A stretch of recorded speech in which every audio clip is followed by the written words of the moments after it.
Bismillahirrahmanirrahim. Assalamualaikum warahmatullahi wabarakatuh.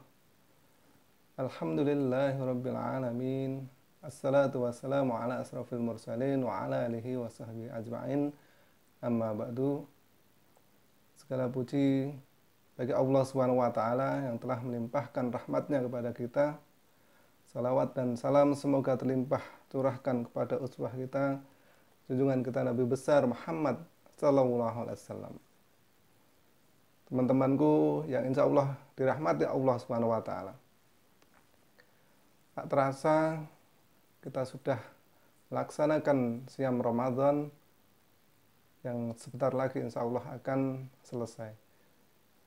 Maka hal yang pantas kita lakukan adalah bersyukur kepada Allah Subhanahu wa taala atas apa yang diberikan Allah kepada kita. Sehingga amalan-amalan yang kita laksanakan bisa diterima oleh Allah Subhanahu wa taala. Dalam hal ini, setelah kita melaksanakan puasa Ramadan, tentu kita akan memasuki bulan berikutnya, yaitu bulan Syawal. Pada waktu bulan Syawal, tepatnya tanggal 1 Syawal, bertepatan dengan Idul Fitri. Ada beberapa hal yang harus kita lakukan pada waktu Idul Fitri, atau 6 sunnah-sunnah yang dibiasakan untuk kita lakukan. Dan kadang ada yang tidak sesuai dengan apa yang dicontohkan oleh Rasulullah Muhammad SAW. Apa saja yang harus kita lakukan pada waktu kita melaksanakan atau menemui tanggal 1 Syawal atau Idul Fitri. Yang pertama, disunahkan untuk mandi sebelum berangkat sholat Id. Bagaimana mandinya? Mandinya adalah seperti kita mandi junub atau mandi besar. Karena ketika Ali bin Abi Thalib radhiyallahu anhu, seseorang pernah bertanya pada Ali mengenai mandi. Ali menjawab, mandilah setiap hari jika kamu mau. Orang tadi berkata, bukan, maksudku manakah mandi yang dianjurkan? Ali menjawab, mandi pada hari Jumat, hari Arafah, hari Idul Adha, dan Idul Fitri. Hadis riwayat Baihaqi. Kemudian ada riwayat dari Ibnu Umar radhiyallahu anhu yang bunyinya, An-Nafi'i anna Abdullah ibn Umar kana yaktasilu yaumal fitri qabla ayya dua ilal musalla.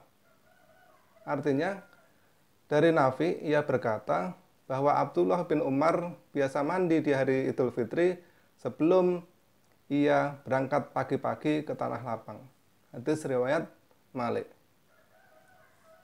Imam Nawawi rahimahullah menyatakan bahwa para ulama sepakat akan disunahkannya mandi untuk sholat Id. Teman-temanku yang dirahmati Allah Subhanahu wa taala, yang pertama adalah mandi. Kemudian yang kedua, berhias diri dan memakai pakaian yang terbaik. Jangan disalahartikan, yang dimaksud berhias diri ini berlaku untuk laki-laki. Kalau untuk perempuan, yang ini kadang disalahartikan adalah pada waktu perempuan mau keluar untuk menuju tanah lapang melaksanakan Idul Fitri atau ke masjid, biasanya dengan pakaian yang terbaik, kemudian berhias yang terbaik, tetapi itu tidak disunahkan. Yang disunahkan adalah di sini adalah laki-laki. Jadi memakai pakaian yang terbaik, kemudian pergi menuju masjid. Ada riwayat yang disebutkan dalam Bulughul Maram nomor 533, diriwayatkan oleh Imam Bukhari bahwa Nabi Shallallahu Alaihi Wasallam memiliki baju khusus di hari Jumat dan di saat beliau menyambut tamu. Diriwayatkan oleh Imam Bukhari. Ada juga riwayat dari Abdullah bin Umar radhiyallahu anhu. Ia berkata bahwa Umar pernah mengambil jubah berbahan sutra yang dibeli di pasar. Ketika Umar mengambilnya, Rasulullah SAW datang. Ibnu Umar lantas berkata, "Wahai Rasulullah, belilah pakaian seperti ini, lantas kenakanlah agar engkau bisa berpenampilan bagus saat Id dan menyambut tamu." Kemudian Rasulullah SAW bersabda, "Innama hadhihi libasu man lam khalaqalah." Pakaian seperti ini membuat seorang tidak mendapatkan bagian akhirat. Hadis riwayat Bukhari. Nabi SAW tidak mempermasalahkan berpenampilan bagus di hari raya Idul Fitri. Yang jadi masalah dalam hadis tersebut adalah jenis pakaian Umar yang dibeli yang terbuat dari sutra. Yang ini tidak diperbolehkan dikenakan atau dipakai oleh laki-laki. Ada juga riwayat dari Jabir radhiyallahu anhu. Ia berkata, "Kana li Nabi sallallahu alaihi wasallam jubbatu yalbasuha lil aidataini wa yaumal jumu'ah." Nabi sallallahu alaihi wasallam memiliki jubah khusus yang beliau gunakan untuk Idul Fitri dan Idul Adha, juga untuk digunakan pada hari Jumat. Hadis riwayat Huzaimah. Teman-temanku yang dimuliakan oleh Allah Subhanahu wa taala, aturan berpenampilan di hari raya Idul Fitri itu berlaku pada pria atau laki-laki, sedangkan bagi wanita lebih aman baginya untuk tidak menampakkan kecantikannya di hadapan laki-laki lain. Kecantikan itu khusus hanya spesial untuk mahramnya saja. Kemudian yang ketiga, dibiasakan atau sunnah-sunnah yang ketiga yaitu sebelum kita berangkat ke tanah lapang atau ke masjid, disunahkan untuk makan sebelum sholat Idul Fitri. Dari Abdullah bin Buraidah dari ayahnya ia berkata, "Kana Rasulullah sallallahu alaihi wasallam la ya'du yaumal fitri hatta ya'kula wa la ya'kulu yaumal adha hatta yarji'u fayaqulu min adhiyatih." Rasulullah sallallahu alaihi wasallam biasa berangkat salat Id pada hari Idul Fitri dan sebelumnya beliau makan terlebih dahulu, sedangkan pada hari Idul Adha beliau tidak makan lebih dahulu kecuali setelah pulang dari salat Id baru beliau menyantap hasil kurbannya. Hadis riwayat Ahmad. Teman-temanku yang dirahmati Allah Subhanahu wa taala, untuk salat Idul Fitri disunahkan untuk makan sebelum keluar rumah, dikarenakan adanya larangan berpuasa pada hari tersebut dan sebagai pertanda pula bahwa hari tersebut tidak lagi berpuasa. Ibnu Hajar rahimakumullah dalam Al-Fatah menyatakan bahwa diperintahkan makan sebelum sholat Idul Fitri adalah supaya tidak disangka lagi ada tambahan puasa.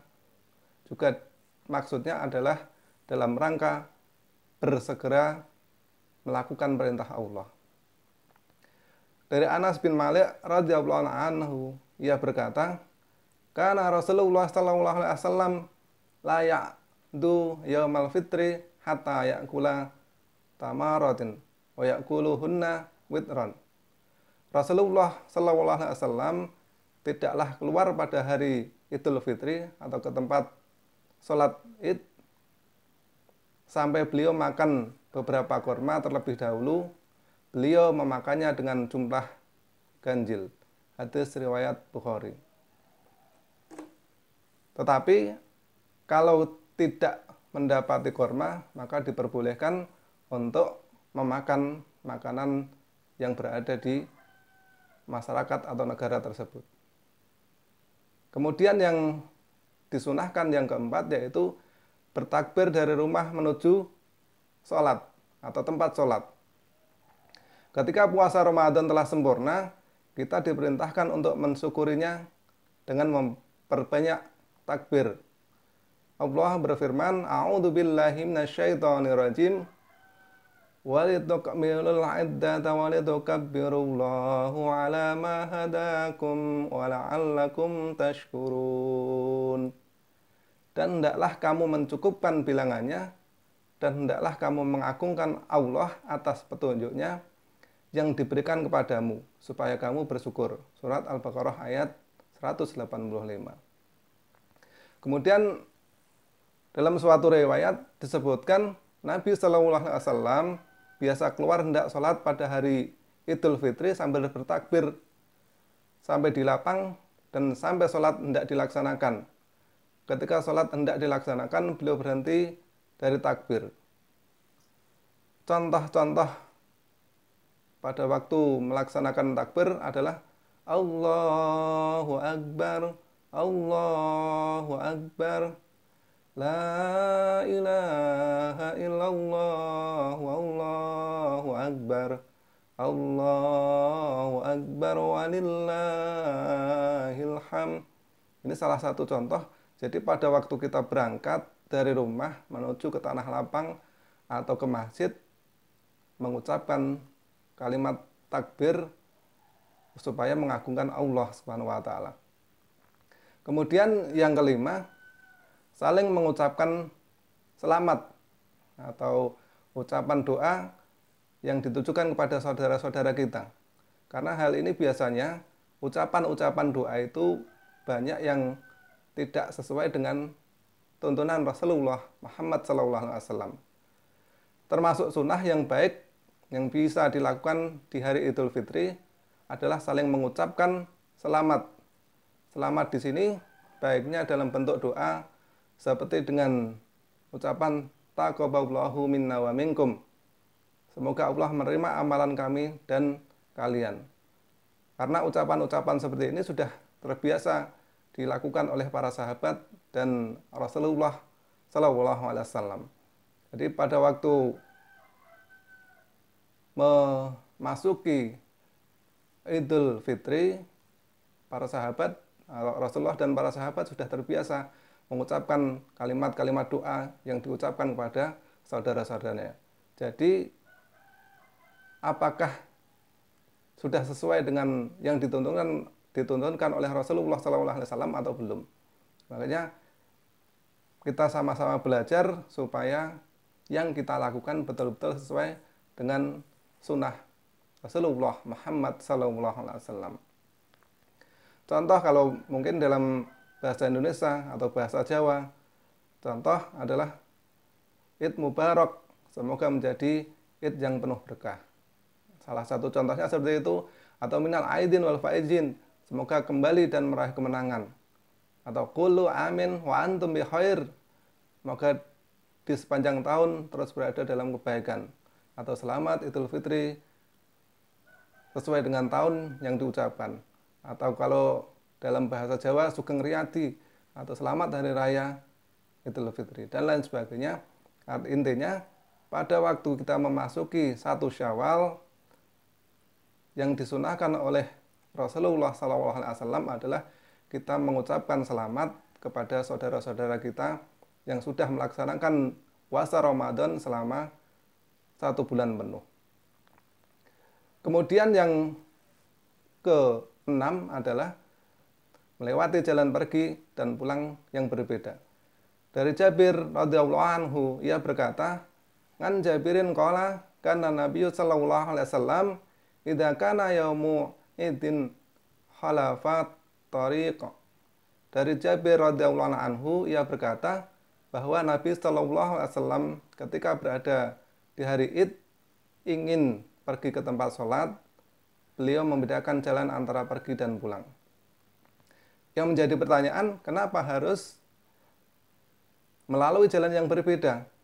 Di antara hikmahnya yaitu Nabi Shallallahu Alaihi Wasallam membedakan antara jalan pergi dan pulang adalah agar banyak bagian bumi yang menjadi saksi kita ketika kita beramal. Allah Ta'ala berfirman, yauma idzin tuhadditsu akhbaraha.